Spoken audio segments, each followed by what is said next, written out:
Av ango yekemîn mercê jîn û jiyanê. Salên dirêjin ji bo hemû cîhan û hemû mirovahiyê behsa kêmbûna avê û kêşeyên ku ew ê pêkverrû bidin tê kirin.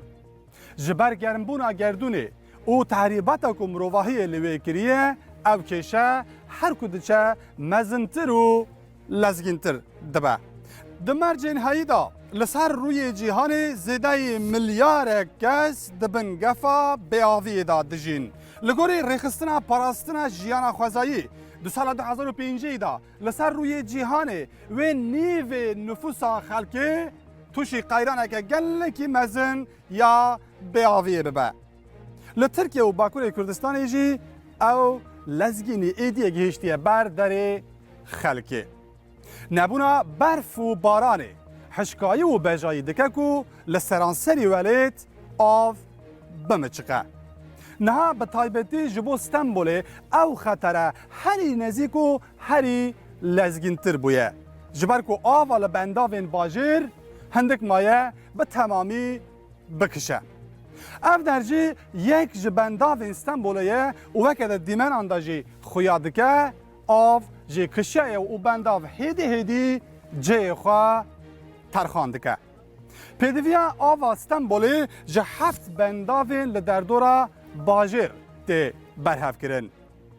Yek ji wan bendavan jî ev dere û cihên ku av lê kişiyaye diyarin.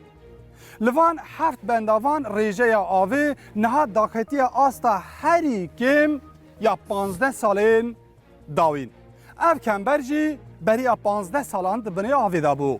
Lê niha av gelekî dûrî lingên wê ketiye. Niha ji bo mezintirîn bajarê Tirkiye ku nêzîkî 16 milyon kes lê dijîn, tenê bi qasî têra kêmtir ji 3 mehan av maye. Gerbaran nebare û çareyeke din neyê dîtin piştî nod rojan wê bêavî bibe karaseteke mezin ji bo bajarê 16 milyonî. Ji bo vî bajarê gewre rojane pêdivî bi qedera 3 milyon metre çargoşe avê heye. Ew salane dike nêzîkî 1 milyar û 100 milyon metre çargoşe av. Li gorî daneyên ku saziya av û kanalizasyona Stenbolê radigîne li van heft bendevan rêjeya tijebûnê daketiye jêr 20 ji sedî. Wate ji sedî heştê bendavên Stenbolê valane û av miçiqiye. Li gorî rapora demkî ya keşîhawaya cîhanî ku ji hêla rêxistina keşîhawaya cîhanî ve hatiye amadekirin 2020 bûye salê herî germ ya 10 salên dawîn. Li gor vê rêxistinê wê li Tirkiye di sala 2021 de jî hişkayî gelekî zêde û giran bibe. Li gor pisporan sedemên kêmbûna avê cûr becûrin. Avadanî, mezinbûna bajêr, qeyrana keş û hewayê û zêdebûna berdewam ya nüfusa bajêr dike ku av her kêm bibe. Bêvan sedeman koronavirüs jî dike ku xerçkirina avê zêde bibe. Tevîvan rastiyên ku metirsîdarên jî li gor pisporan projeya Kanal Stenbolê jî ew ê bike ku çavkaniyên avê derbeyeke gelekî mezin bixwin eger ew proje pêk were. Li gorî şaredariya Stenbolê gelek projeyên wan ên gewre hene da ew kêşe ji bo xelkê peyda nebe.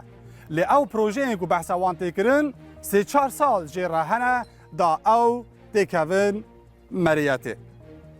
Him şaredarî û him jî pispor li aliyekî banga xelkê dikin da di werê xerçkirina avê da tasarrufê bikin, li hêla din jî ji bo parastina ji koronayê daxwaza pakijiyê tê kirin. Nakokên di navbeyna şaredariya Stenbolê û desthilatê da jî dikin ku ew gavên bergiriyê yên lezgîn neyên avêtin yan jî bi derengiyê bên avêtin.